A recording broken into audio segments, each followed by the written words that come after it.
ومرشدنا ومربينا سيدنا محمد رسول الله صلى الله عليه وسلم. رب اشرح لي صدري ويسر لي امري واحلل عقدة من لساني يفقهوا قولي. رضينا بالله ربا وبالاسلام دينا وبسيدنا محمد صلى الله عليه وسلم نبيا ورسولا، وبالإمام الأعظم أبي حنيفة الكوفي رحمة الله عليه إماما، وبالشيخ محي الدين عبد القادر جيلاني قدس الله سره العزيز شيخ ومرشدا. الصلاة والسلام عليك يا رسول الله، الصلاة والسلام عليك يا سيدي يا حبيب الله. خذ بيدي قلت حيلتي أدركني مرادي يا شفيع المذنبين. اللهم صل وسلم وبارك عليه.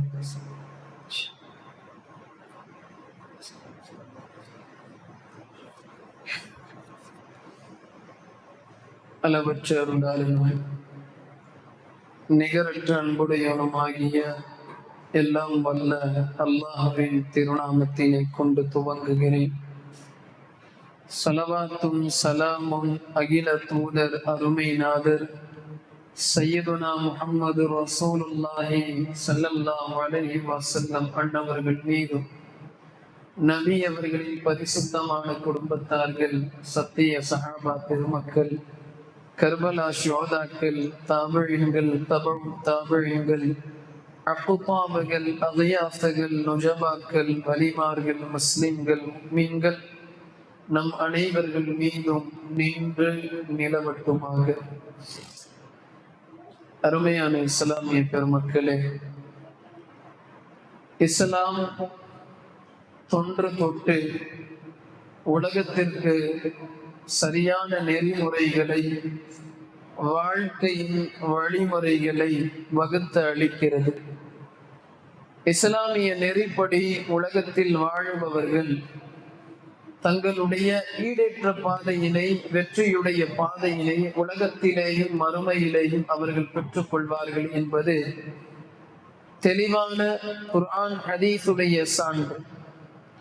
நபிகள் நாயகம் ஸல்லல்லாஹு அலைஹி வஸல்லம் அன்னவர்கள் கியாமத் நாள் வரை வரக்கூடிய மனித வர்க்கத்திற்கு அவர்கள் வாழக்கூடிய வாழ்க்கையின் சூட்சமங்களையும், அதில் எது அவர்களுக்கு நன்மையானவை, எது அவர்களுக்கு தீமையானவை என்பதை பெருமானார் ஸல்லல்லாஹு அலைஹி வஸல்லம் பிரித்து கொடுத்து அதன்படி வாழ்க்கையிலே வாழ்ந்துவிட்டு சென்று விட்டார்கள். இப்பொழுது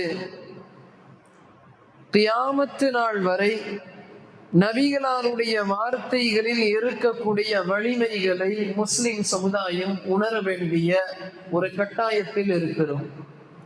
அன்று நாயகம் கூறிய ஹதீஸ் அந்த காலத்துக்கு பொருந்தும், இந்த காலத்துக்கு பொருந்தாது.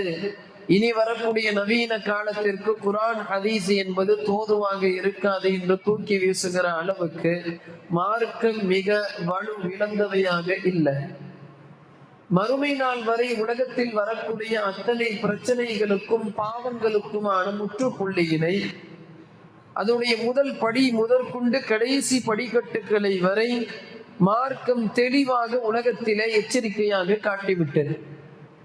அந்த அடிப்படையில் இஸ்லாமிய மார்க்கம் காட்டிய மிகப்பெரிய எச்சரிக்கை, நாம் மிகவும் உணர்ச்சியாக இருக்க வேண்டும், உணர்ந்து இருக்க வேண்டும் என்ற ஒரு எச்சரிக்கை. இன்றைய தினம் உலகம் முழுவதும் கொண்டாடப்படுகிற காதலர் தினம், பிப்ரவரி 14 வேலண்டைன்ஸ் டே, காதலர் தினம் என்று ஏதோ ஹுத்மாவுடைய தினத்தை போல, ஈது பெருநாளுடைய தினத்தை போல உலகம் முழுவதும் முஸ்லிம் சமுதாயத்தின் மக்களும், இளைஞர்களும், யுவதிகளும் தங்களுடைய வாட்ஸ்அப் ஸ்டேட்டஸ்களிலேயும், முகநூல் பக்கங்களிலேயும், இன்ஸ்டாகிராமுடைய அந்த பக்கங்களிலேயும் இது தொடர்பான வாழ்த்து செய்திகளை பரிமாறிக்கொண்டு வரக்கூடிய அவநிலைகளை எங்கே சென்று கூறி அழுவது என்பது தெரியவில்லை.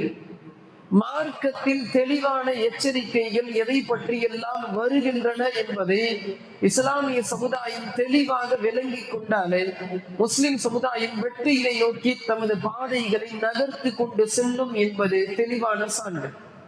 பொதுவா சைக்காலஜி ரீதியில இன்று மருத்துவர்கள் சொல்லக்கூடிய ஒரு மிகப்பெரிய காரணம் என்ன, மிகப்பெரிய ஒரு உண்மை என்னன்னா, வெற்றியினை நோக்கி லட்சியத்தினை நோக்கி நகர்ந்து கொண்டிருக்கக்கூடிய ஒரு இளைஞனுக்கு ஒரு பெண்ணுடைய ஒரு புன்னகை அவனை தோல்வியினை நோக்கி நகர்த்த சென்று விடும்.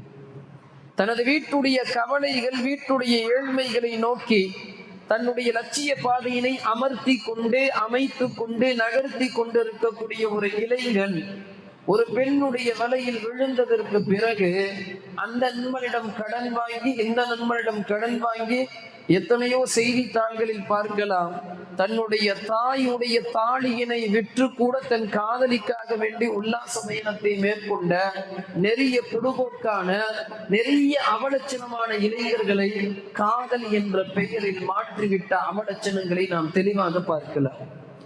சைக்காலஜி ரீதியாக மனோ தத்துவ நிபுணர்கள் இன்றைய இளம் சமுதாயத்தினை கெடுக்கக்கூடிய மிகப்பெரிய சக்தியாக இன்று இருப்பது, விஞ்ஞான ரீதியிலையும் அறிவியல் ரீதியிலையும் அவர்களை முன்னேற விடாமல் தடுத்து நிறுத்தக்கூடிய மிகப்பெரிய சக்தியாக இருப்பது என்று அவர்கள் பட்டியலிடுபவைகளிலே மிக முக்கியமான காரணமாக அவர்கள் சொல்லுவது, முதல்ல காதல் என்ற ஒரு கருமாந்தல், அடுத்தது போதை பழக்கம், அடுத்தது சினிமா மோகம், அடுத்தது விளையாட்டு வீராங்கனை வீரர்கள் மீது இருக்கிற மோகம் என்று பட்டியல் நீண்டு கொண்டே செல்கின்றன.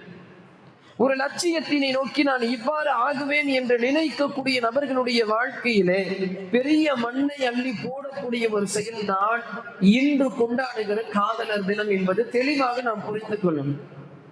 அது என்ன? வேலண்டைன்ஸ் டே. கப்பல்ஸ்களாக 12 மணிக்கு மேலாக ஊர் சுற்றுவது, தனது ஜோடியினை அமர்த்தி கொண்டு தகாத இடங்களில் சென்று தகாத உறவுகளை மேற்கொள்வது, இவையெல்லாம் டேட்டிங் என்ற பெயரிலே, சேட்டிங் என்ற பெயரிலே, லிவிங் டுகெதர் என்ற பெயரிலே இன்று நடைபெறக்கூடிய எந்த ஒரு செயல்களையும் இஸ்லாம் தெளிவாக எச்சரிக்கிறது. இது அன்று அறாம், இன்று அறாம், என்றும் அறாம். காதலர் தினத்தினை பற்றி, வேலண்டைன்ஸ் டேயினை பற்றி கடுமையாக இஸ்லாம் தவறு என்று சொல்லுகிற போது முற்போக்குத்தனமான மார்க்கம் என்ற குற்றச்சாட்டை மார்க்கத்தின் மீதும் இஸ்லாமியர்கள் மீதும் வைக்கக்கூடிய சில அறிவுஜீவிகள் அதனால் ஏற்படக்கூடிய பாதிப்புகளை உணர்வது இல்லை. தன் சுகபோகமான காதல் வாழ்க்கைக்கு சொந்த தாய் இட்டுக்கட்டுதலாக முட்டுக்கட்டையாக இருந்தார்கள் என்ற ஒரே ஒரு காரணத்திற்காக ஒரு முஸ்லிம் சமுதாயத்துடைய இளைஞர், வெறும் 21 வயது மாத்திரமே நிறைந்த கேரளாவுடைய அடர்த்தியாக முஸ்லிம் சமுதாயம் வாழக்கூடிய பகுதியில் இருக்கக்கூடிய ஒரு இஸ்லாமிய இளைஞர் தனது தாயினை துண்டு துண்டாக வெட்டி குப்பையில் வீசுகிற அளவுக்கு துணிவை ஏற்படுத்துவது என்பது இந்த காதல் என்ற கழிவு என்பதை தெளிவாக முஸ்லிம் சமுதாயம் உணர வேண்டும். எவ்வளவு அவலட்சணமான ஒரு காரியத்தினை உலகத்தில் இது ஆற்றுகிறது என்பதை தெளிவாக நாம் புரிந்து கொள்ள வேண்டும். எகிப்துல சமீபத்துல தன்னுடைய தாய் தனது காதலுக்கு தடையாக இருந்தார்கள் என்பதற்காக தாயினை துண்டு துண்டாக வெட்டி அதை சமைத்ததற்கு பிறகு வனவிலங்குகளுக்கும் நாய்களுக்கும் தூக்கி போட்டால் இரக்கமற்ற ஒரு கொடூரமான இளைஞர், முஸ்லிம் இளைஞர். அவனை இந்த அளவுக்கு செலுத்தியது, அவனை தடுமாற செய்தது எது? காதல். உலகத்தில் பார்த்து பார்த்து வளர்த்த பெற்றவர்களுடைய காதலுக்கு மேலாக, பார்த்து பார்த்து வளர்த்த அந்த பெற்றவர்களுடைய அன்பிற்கு மேலாக ஏதோ ஒரு இடத்திலிருந்து வந்த ஒரு பெண்ணுடைய காதல் அவனை மிருகத்தனமான அளவுக்கு மாற்றுகிறது என்றால், இப்படிப்பட்ட கேடுகட்ட காதலையும் காதலர் தினத்தையும் இஸ்லாம் வன்மையாக கண்டிக்கிறது என்பதை தெளிவாக நாம் தெரிந்து கொள்ள வேண்டும். எல்லாவற்றையும் பாவங்களுடைய அந்த பாவுகளை கதவுகளை இஸ்லாம் மூடிக்கொண்டே வருகிறது. இந்த வழியா தப்பு நடக்கும், அந்த வழியா தவறு நடக்கும், வேணாம், அந்த வழியா போவாது, இந்த வழியாக செல்லாதே, நீ விபச்சாரத்தை செய்யாதே என்று அல்லாஹ் கூறவில்லை. விபச்சாரத்தின் பக்கமாக நெருங்க கூட செய்யாதே என்றுள்ளார். விபச்சாரத்தின் பக்கமாக நெருங்க கூட செய்யாதே.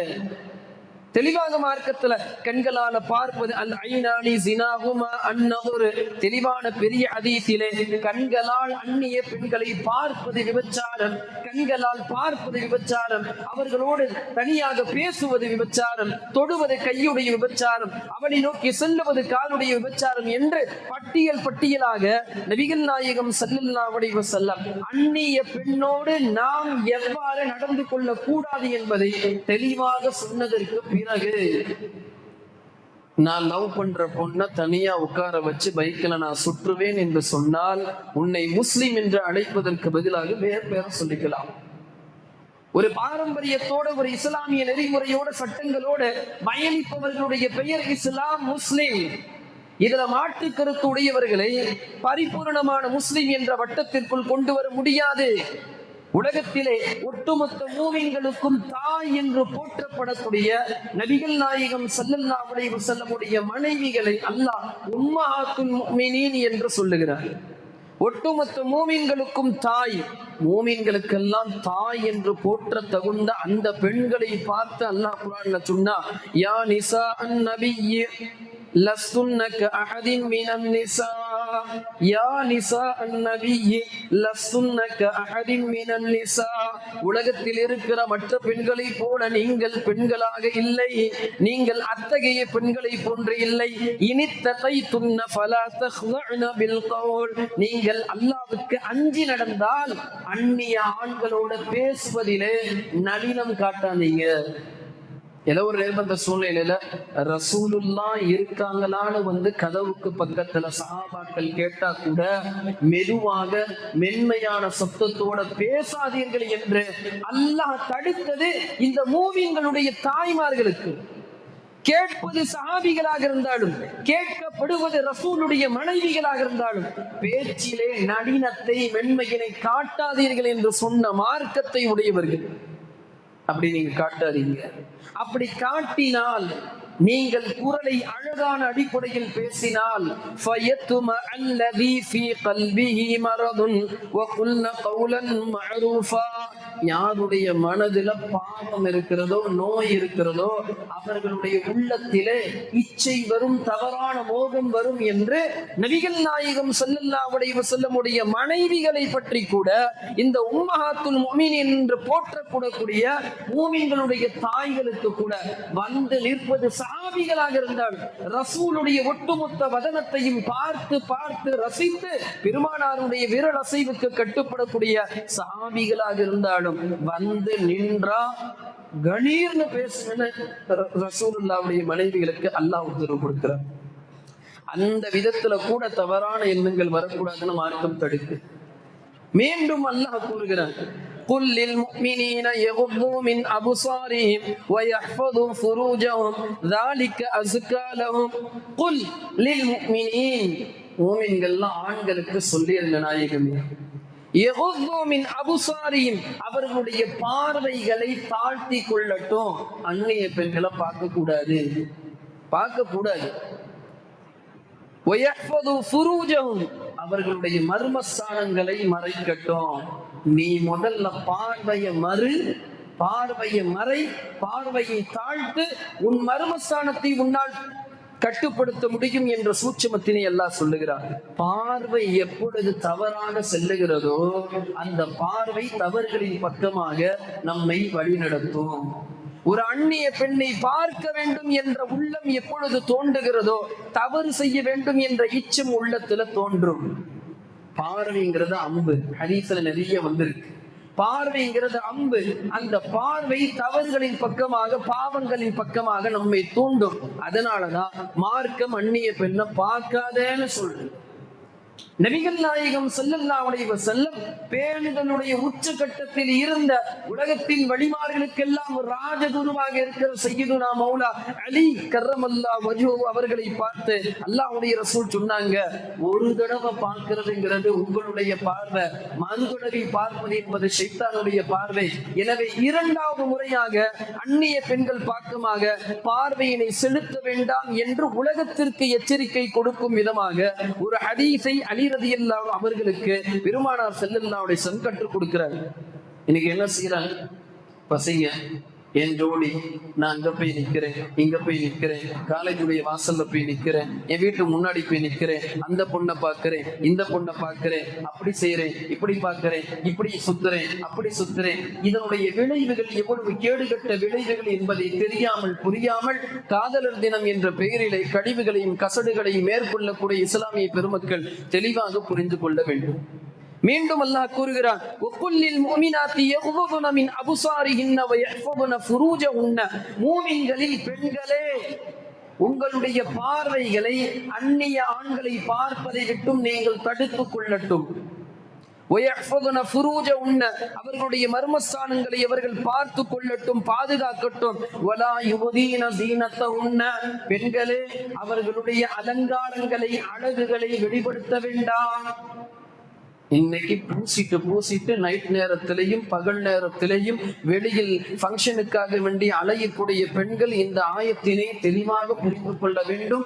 தனது கணவருக்காக அல்லாமல் மற்றவர்களுக்காக தனது உடலையோ அலங்காரத்தையோ அழகையோ காட்டக்கூடிய பெண் அல்லாஹ்வுடைய ரசூலுடைய கோபத்திற்கு ஆளானவர்கள். அங்க இருந்துதான் பிரச்சனை ஆரம்பிக்குது.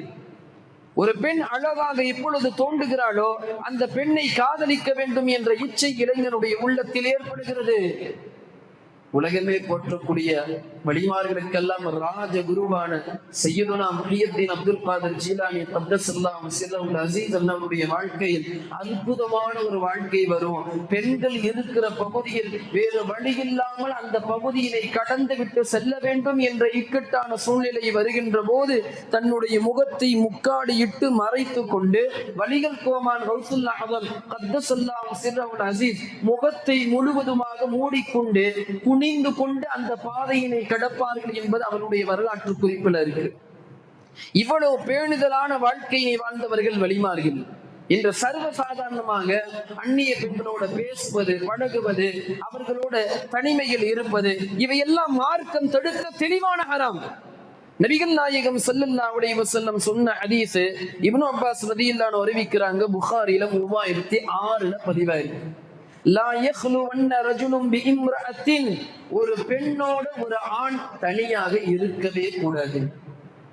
வலா துசாஃபிரன்ன இம்ரஅத்துன் இல்லா வமஅஹா மஹ்ரமுன், திருமணம் முடிப்பதற்கு தடையாக இருக்கிற அத்தா, தந்தை, மகனு, சகோதரன், இத்தகைய ஆண்களை தவிர அந்நிய ஆண்களோட ஒரு பெண் தனியாக பயணிப்பதோ அல்லது எந்த ஆணும் இல்லாமல் மஹரமுடைய ஆணும் இல்லாமல் தனியாக பெண்கள் பயணம் செய்வதை கூட மார்க்கம் தடுக்கிறது.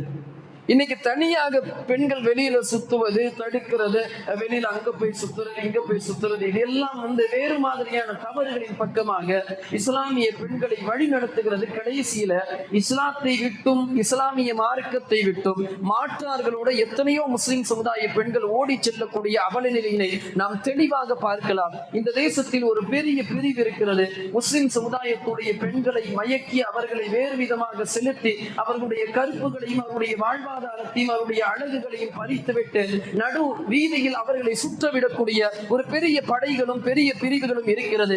இவை அனைத்தும் தெரியாமல் நம்முடைய முஸ்லிம் இளைஞர்கள் தடுமாறுகிறார்கள் என்ற விஷயம் மிக ஆபத்தானது. யுவதிகளும் தடுமாறுகிறார்கள் என்ற விஷயம் ஆபத்தானது. தனியாக இருக்கக்கூடாதுன்னு சொன்னா போன்ல பேசுறதும், வாட்ஸ்அப்ல உரையாடுவதும், இன்ஸ்டாகிராம்ல பேசுவதும், மெசஞ்சர்ல பேசுவதும், இதுவும் இந்த சட்டம் தான். அந்நிய பெண்கள் இடத்துல வாட்ஸ்அப் இடத்துல நான் வாய்ஸ் அனுப்புறேன், நான் மெசஞ்சர் இடத்துல பேசுறேன்னு சொன்னா தனியாக பேசினால் என்ன சட்டமோ அந்த சட்டம் தான் இதுவும். அது ஹராம் என்றால் இதுவும் ஹராம் தான்.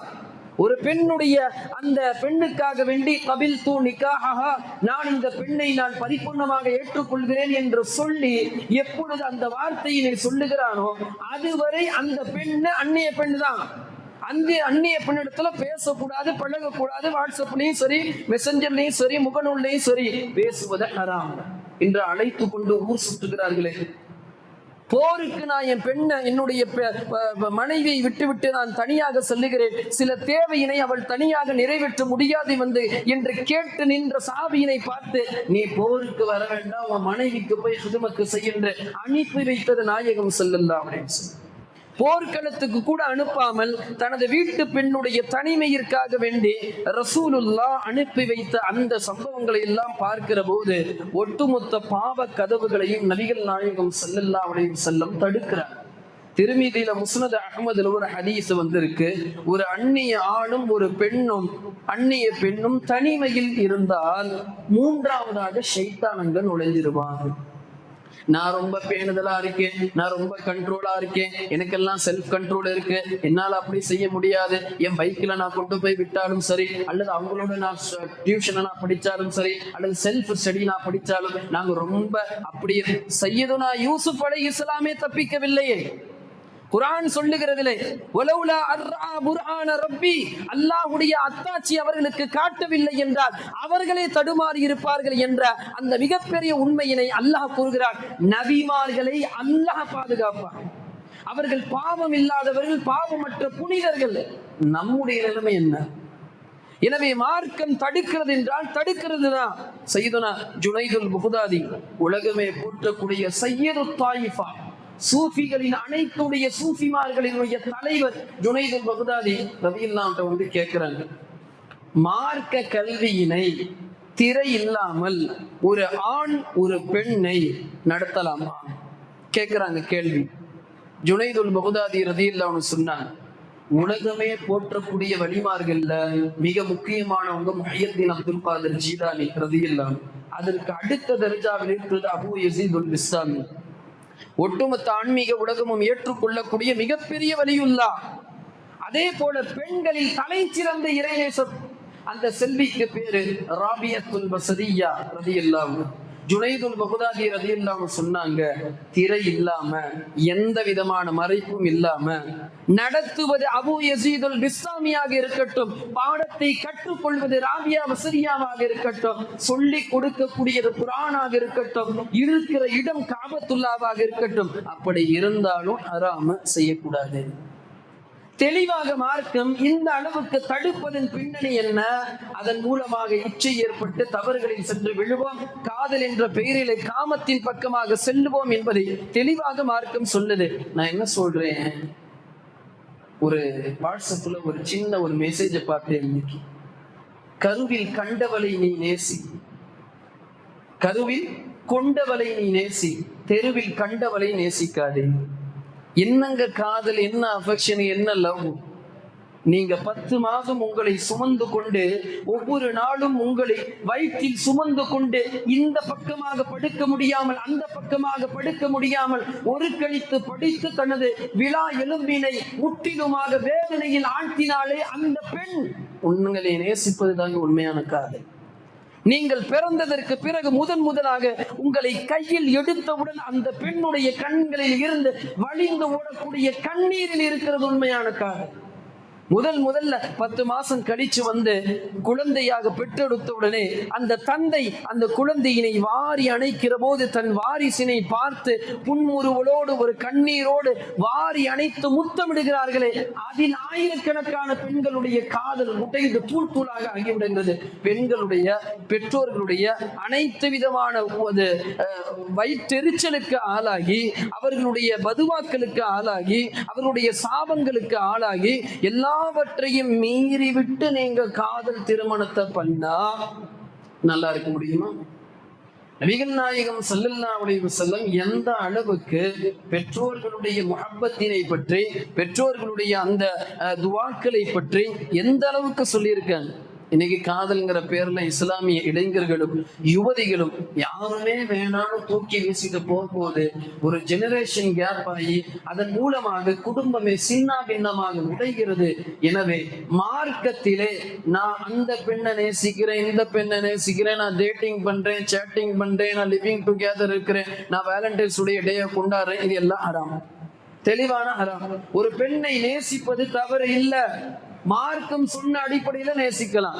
ஒரு உத்தம பெண்ணா இருக்காங்க, ஒரு பத்தினி பெண்ணா இருக்காங்க, உங்களுக்கு அந்த பெண்ணை திருமணம் முடிச்சா மனசுல நல்லா இருக்கும்னு தோணுது, உங்க வீட்டுல பேசுங்க, அவங்க வீட்டுல பேசுங்க, 2 பேரும் பேசட்டும். பேசியதற்கு பிறகு திருமணம் முடித்ததற்கு பிறகு அதற்கு பிறகு உண்டான ஒரு காதல் என்பது இன்பமானது. அதை பற்றி இன்ஷா அல்லாஹ் வருங்காலத்தில் நாம் பேசுவோம். நபிகளார் எந்த அளவுக்கு தனது மனைவிமார்களை நேசித்தார்கள் என்ற அந்த விஷயங்களை வருங்காலத்தில் பேசுவோம். எனவே காதலர் தினம், கரிசடை தினம் என்ற பெயரிலே கொண்டாடுவதை இஸ்லாமியர்கள் ஒரு காலமும் ஏற்றுக்கொள்ள முடியாது. அத்தகைய அந்த கேடுகட்ட பழக்கங்களை விட்டும் அல்லாஹ் நம்மை காப்பாற்றுவானாக. அஸ்ஸலாமு அலைக்கும் வரஹ்மத்துல்லாஹி வபரகாத்துஹு.